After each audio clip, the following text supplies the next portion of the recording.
High friends, learn with fun चॅनलमध्ये तुमचे हार्दिक स्वागत. इयत्ता 9वी विषय भूगोल, प्रकरण नंबर 10 प्रकरणाचं नाव आहे नागरीकरण. नागरीकरण. या प्रकरणाच्या खाली पान नंबर 80 व 81 वर जो काही स्वाध्याय आलेला आहे त्या स्वाध्यायाच्या खाली जो उपक्रम आलेला आहे तर उपक्रम सह आलेल्या सर्व प्रश्नांची उत्तरे आपण आजच्या व्हिडिओमध्ये पाहणार आहोत. चला तर सुरू करूया. या प्रकरणाच्या खाली आलेल्या सर्व प्रश्नांची उत्तरे. प्रश्न क्रमांक पहिला दिलेला आहे, पुढील समस्येवर उपाय सुचवा. तर त्यामध्ये आपल्याला अ दिलेला आहे, शहरातील झोपडपट्ट्यांची संख्या वाढत आहे. तर यावर उपाय आहे, लोकसंख्येचे खेड्याकडून शहराकडे होणारे स्थलांतर रोखणे आवश्यक आहे. त्यासाठी स्थानिक पातळीवर विविध प्रकारचे उद्योग स्थापन करणे आणि त्याद्वारे रोजगार उपलब्ध करून दिल्यास रोजगारासाठी स्थलांतर करण्याची गरज भासणार नाही. कमी उत्पन्न गटातील लोकांसाठी मोठ्या प्रमाणावर शासनाने घर बांधणीसाठी प्रोत्साहन देणे आवश्यक आहे. राष्ट्रीयकृत आणि सहकारी बँकांद्वारे घरासाठी रास्त दराने कर्ज पुरवठा करण्यात यावा, तरच शहरातील झोपडपट्ट्यांची संख्या कमी होईल. त्यानंतर आपल्याला याच खाली आ दिलेला आहे, शहरांतर्गत वाहतुकीची कोंडी झाल्याने प्रवासासाठी बराच वेळ खर्च होतो. बहुतांश लोक प्रवासासाठी खासगी वाहने वापरतात. जेथे शक्य असेल त्या ठिकाणी सार्वजनिक बस सेवा, रेल्वे सेवा वापरावी. त्यामुळे वाहतूक कोंडी होणार नाही. तसेच सार्वजनिक वाहतूक सेवा लोकसंख्येच्या प्रमाणात पुरेशा प्रमाणात उपलब्ध व्हाव्यात. सर्वांनी रहदारीचे नियम काटेकोरपणे पाळले तर वाहतुकीची कोंडी होणार नाही. यानंतर आपल्याला याच खाली ई दिलेला आहे, नागरी वस्त्यांमध्ये कायदा व सुव्यवस्थेचा प्रश्न गंभीर बनला आहे. स्थलांतरित लोकसंख्येमुळे अनेक लोकांना रोजगार उपलब्ध होत नाही. त्यामुळे अवैध मार्गाचा वापर करून अनेक वेळा पैसे कमवले जातात. यातून शहरामध्ये गुन्हेगारी वाढलेली दिसते. गुन्हेगारी सदृश्य कृत्य करणाऱ्या व्यक्ती या तरुण वयोगटातील बेरोजगार व्यक्ती असतात. सुशिक्षित बेरोजगारांना व्यवसाय कौशल्याचे प्रशिक्षण देऊन त्यांना स्वतःचे छोटे उद्योग व्यवसाय सुरू करण्यासाठी प्रवृत्त करावे. मुलांना शिक्षणाच्या माध्यमातून चोरी, मारामाऱ्या, खून यासारख्या गुन्ह्यांपासून परावृत्त करावे. बेरोजगार तरुणांना गुन्हेगारी कृत्य करण्यास प्रवृत्त करणाऱ्या गुन्हेगार व त्यांच्या संघटित टोळ्या उद्ध्वस्त कराव्यात. यानंतर आपल्याला पुढचाही दिलेला आहे, नागरीकरणामध्ये प्रदूषण ही गंभीर समस्या निर्माण झाली आहे. तर यावरचा उपाय. मग आपल्याला हे जे प्रदूषण आहे तर हे कसं कमी करता येईल यावर उपाय आहे. आपल्या घरातील टीव्ही, संगीत इत्यादीचा आवाज नेहमी कमी ठेवावा. लग्न समारंभात बँड, फटाक्याचा वापर शक्यतो टाळावा.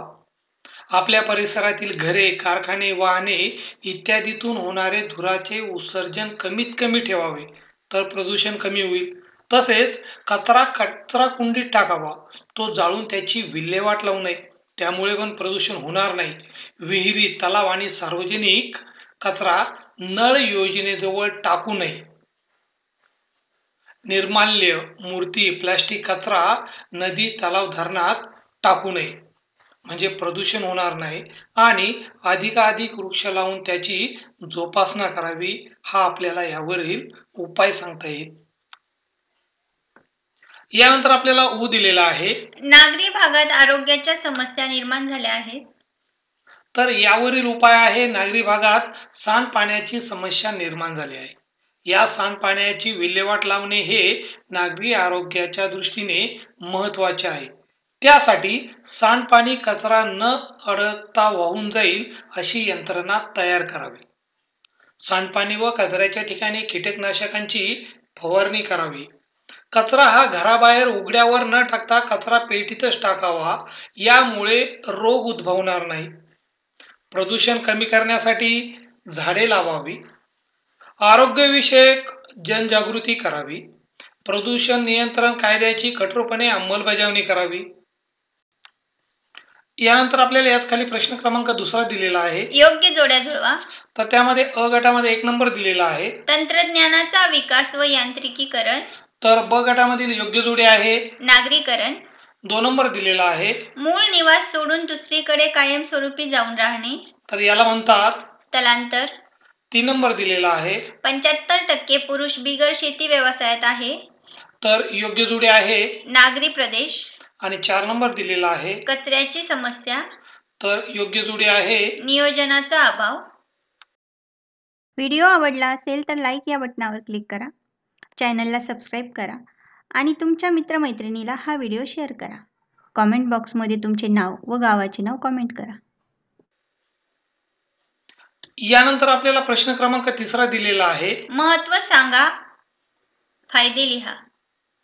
म्हणजे आपल्याला महत्त्व किंवा त्याचे फायदे लिहायचे आहे.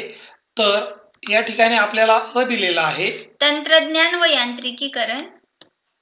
ग्रामीण भागातील शेती आता मोठ्या प्रमाणावर यंत्राच्या साहाय्याने केली जाते.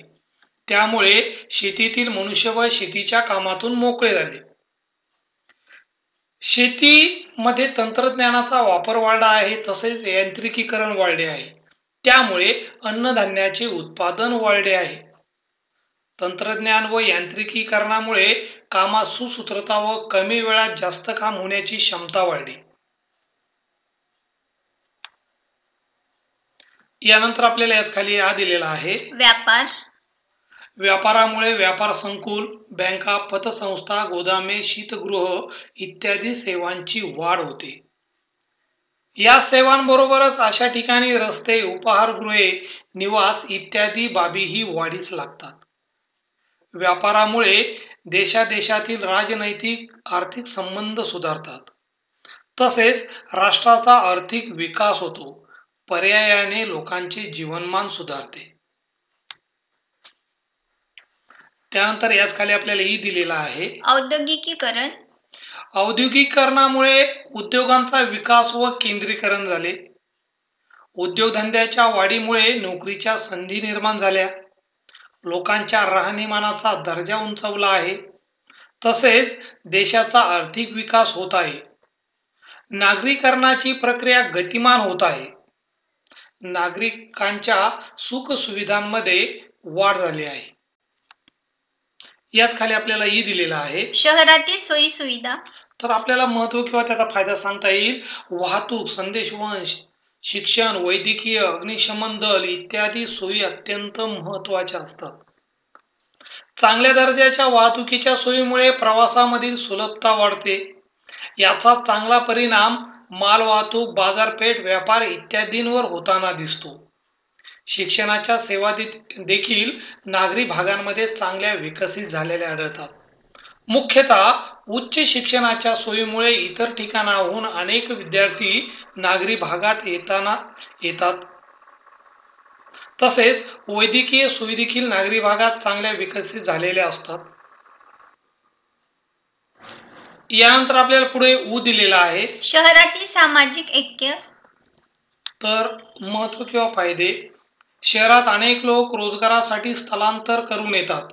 हे लोक वेगवेगळ्या जातीचे असतात, धर्माचे असतात, पंथाचे असतात. हे सर्व लोक एकत्र राहतात. त्यांच्या सर्व धर्म समभाव ही भावना निर्माण होते. वेगवेगळ्या प्रदेशातून आलेल्या लोकांच्या एकत्रित राहण्यामुळे शहरांमध्ये सांस्कृतिक व सामाजिक रूढी परंपराची देवाणघेवाण होत असते. यातून सामाजिक ऐक्य निर्माण होते.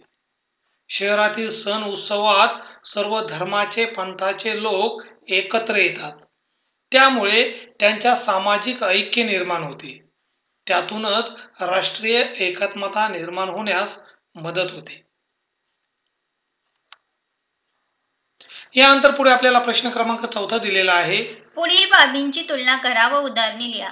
तर आपल्याला त्यामध्ये दिलेला आहे. वाहतूक व्यवस्था व वाहतुकीची कोंडी. तर तुलना करायची आहे आणि उदाहरणे पण द्यायची आहे. तर वाहतूक व्यवस्था व वाहतुकीची कोंडी. वाहतूक व्यवस्था. सर्वत्र वाहतुकीचे नियोजन व नियंत्रण करण्यासाठी जी व्यवस्था निर्माण झाली त्या व्यवस्थेला वाहतूक व्यवस्था असे म्हणतात. वाहतुकीची नियोजनातील कमतरता आणि येणाऱ्या मर्यादेमुळे जी वाहतुकीची समस्या निर्माण होते तिला वाहतुकीची कोंडी असे म्हणतात. चांगल्या वाहतूक व्यवस्थेमुळे प्रवासातील सुलभता वाढते. सार्वजनिक वाहतूक सेवा लोकसंख्येच्या प्रमाणात पुरेशा उपलब्ध नसल्यास खासगी वाहनांची गर्दी वाढते. परिणामी वाहतुकीची कोंडी होते व प्रवासात बराच वेळ जातो. वाहतूक व्यवस्था ही नागरीकरणातील सोयी सुविधा आहे. वाहतूक कोंडी ही नागरीकरणाची समस्या आहे. उदाहरणार्थ, चेन्नईतील वाहतूक व्यवस्था सुरळीत आहे, मुंबईतील वाहतूक व्यवस्था ही सुरळीत आहे.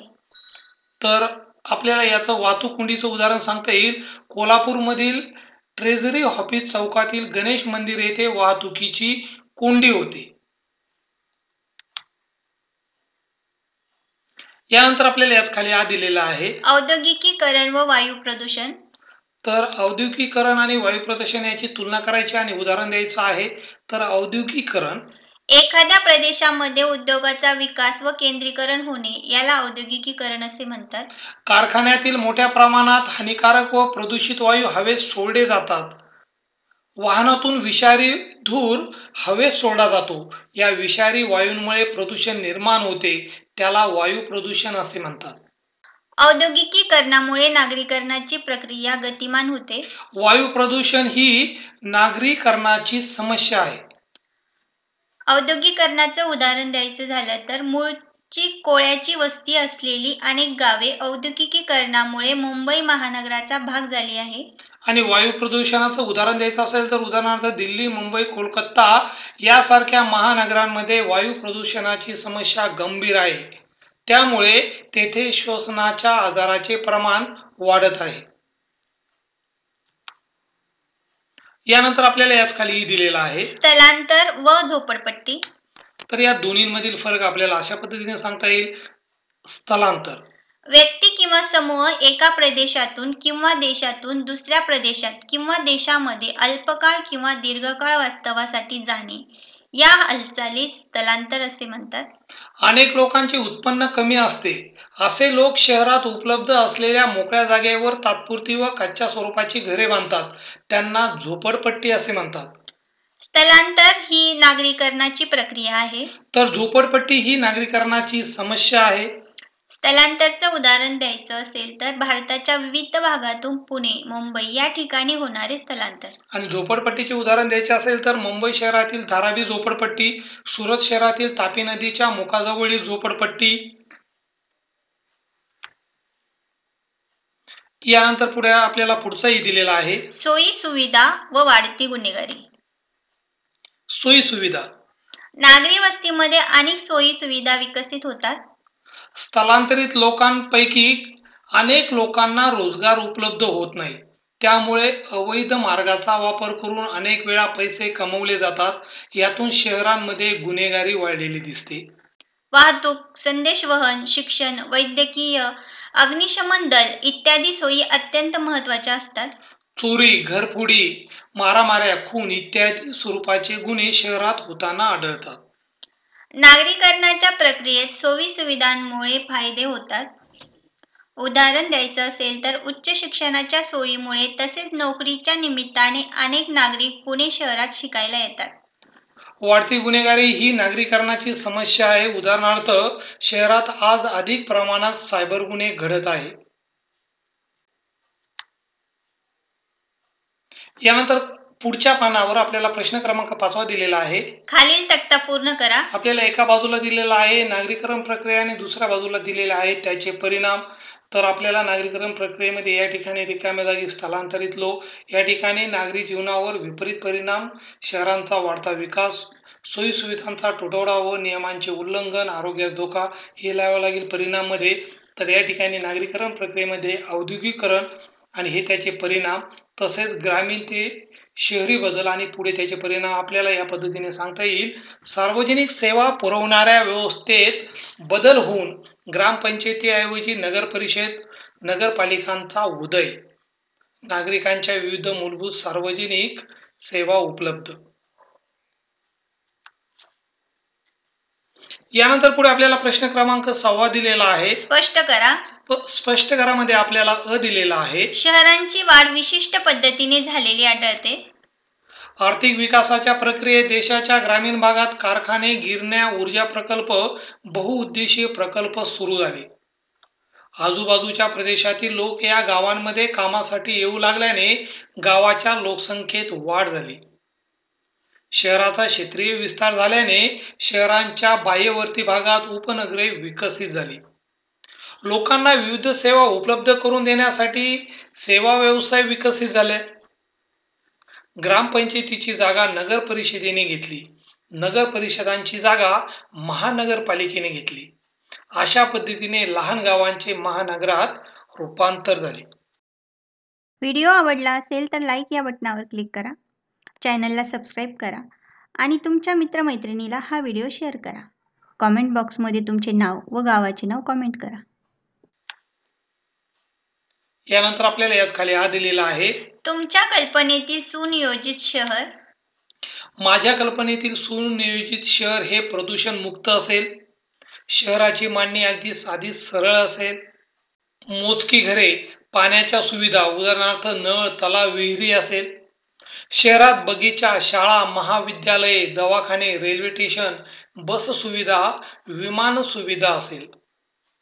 रस्ते स्वच्छ व विजेरी दिव्यांची सोय असलेली असेल. जागोजागी कचरा पेटीची सुविधा तसेच सांडपाण्याची सोय केलेली असेल. करमणुकीची साधने असतील, प्रेक्षणीय स्थळे असेल. माझ्या शहरात भ्रष्टाचार, चोरी याला स्थान मिळणार नाही.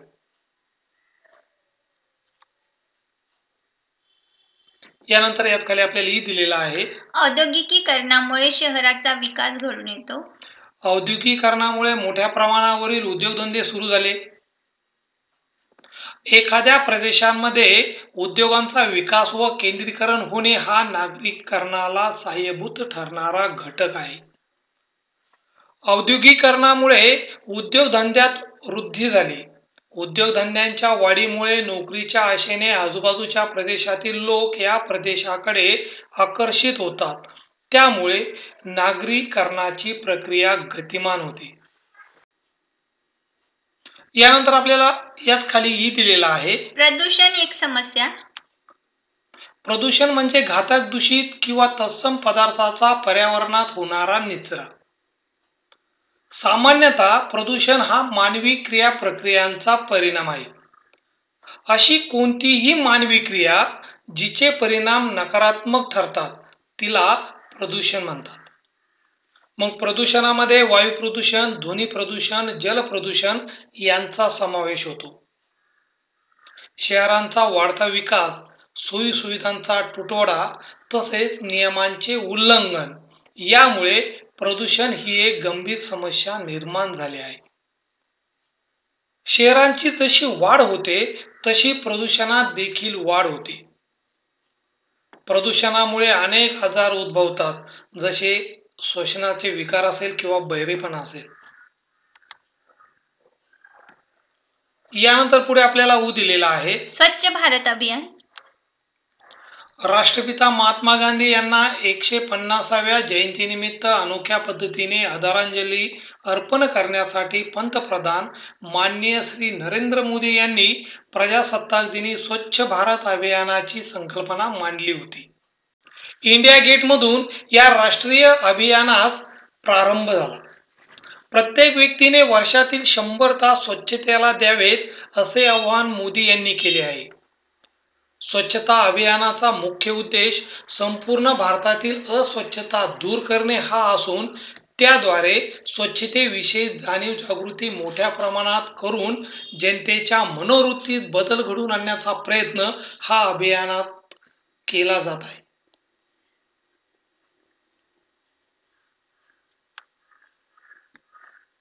यानंतर पुढे आपल्याला प्रश्न क्रमांक 7 दिलेला आहे, खालील छायाचित्रांतील नागरीकरणाच्या समस्यावर उपाय सुचवा. आपल्याला या ठिकाणी नागरीकरणाच्या ज्या समस्या आहेत तर त्या चित्राच्या साहाय्याने दिलेल्या आहेत. तर आपल्याला प्रत्येक चित्रावर उपाय सुचवायचा आहे, म्हणजे त्या ठिकाणी जी समस्या दाखवलेली आहे त्यावर. तर आता या ठिकाणी जे पहिले चित्र आहे तर यावर आपल्याला समस्या सांगता येईल. या ठिकाणी ही जी समस्या दिलेली आहे तर ती आहे वायू प्रदूषणाची.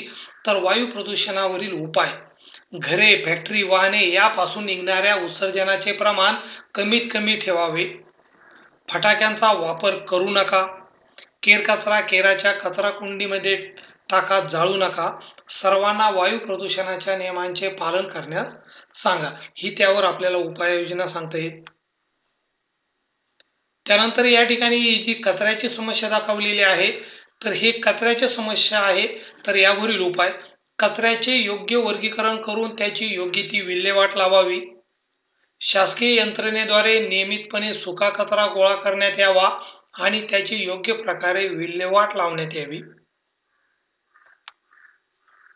यानंतर हे पुढचे जे चित्र आहे, तर हे ध्वनी प्रदूषणाचे आहे. तर त्यावरील उपाय: टीव्ही आणि म्युझिक सिस्टीमचा आवाज कमी ठेवा. गाडीचा हॉर्न क्वचितच वाजवा. लाऊडस्पीकरच्या वापरास प्रोत्साहन देऊ नका. लग्नाच्या वरातीत बँड व फटाक्यांचा वापर करू नका. सर्वांना ध्वनी प्रदूषणाच्या नियमांचे पालन करण्यास सांगा. आणि यानंतर आपल्याला सगळ्यात शेवटी इथं एक खाली चित्र दिलेलं आहे. तर हे सांडपाण्याचं आहे, जलप्रदूषणाचं आहे. तर त्यावरील उपाय सांगता येईल: सार्वजनिक नळ, विहिरी आणि इतर पाणी साठ्यांजवळ केरकचरा टाकू नये. पाण्याच्या सार्वजनिक पाईपांचा गैरवापर करू नका. फक्त अधिकृत जागेवरच पवित्र मूर्तीचे विसर्जन करा. सर्वांना जल प्रदूषणाच्या नियमांचे पालन करण्यास सांगा.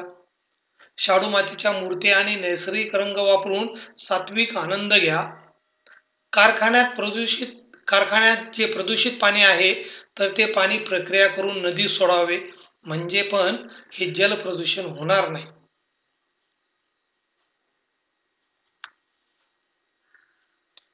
यानंतर आपल्याला सगळ्यात शेवटी उपक्रम दिलेला आहे. उपक्रम मध्ये आपल्याला प्रश्न क्रमांक पहिला दिलेला आहे: भारतातील मोठी नगरे कोणती आहेत त्यांची यादी करा व ती भारताच्या नकाशात दाखवा. तर भारतामधील मोठी नगरे आपल्याला त्यांची यादी करायची आहे आणि ती आपल्याला भारताच्या नकाशामध्ये दाखवायची आहे. तर ही आहे त्यांची यादी. त्या ठिकाणची मोठ्या नगरांची लोकसंख्या या बाजूला दिलेली आहे, म्हणजे ते शहर कोणत्या राज्यामध्ये येतं किंवा केंद्रशासित प्रदेशात येतं त्याचे नाव आणि लोकसंख्या, आणि तेच या ठिकाणी इकडे बाजूला नकाशामध्ये दाखवलेले आहे.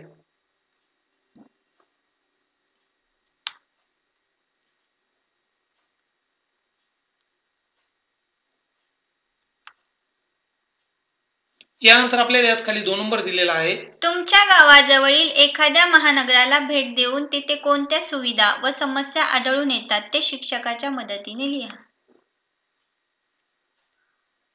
महानगर भेटीतील सुविधा आणि समस्या. मी नुकतीच मुंबई भारतातील एक महानगरला भेट देऊन आले. तिथे मला अनेक सुविधा आणि समस्या आढळून आल्या. तर सुविधा कोणकोणत्या आढळून आल्या त्या पण आपल्याला या ठिकाणी या उपक्रम मध्ये नोंदवायच्या आहे. आणि सुविधा झाल्याच्या नंतर आपल्याला समस्या पण त्या ठिकाणी नोंदवायच्या आहे. तर मुंबईमधील समस्या.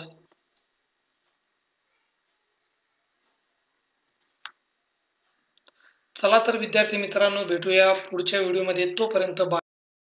व्हिडिओ आवडला असेल तर लाईक या बटनावर क्लिक करा. चॅनलला सबस्क्राईब करा आणि तुमच्या मित्रमैत्रिणीला हा व्हिडिओ शेअर करा. कॉमेंट बॉक्समध्ये तुमचे नाव व गावाचे नाव कॉमेंट करा.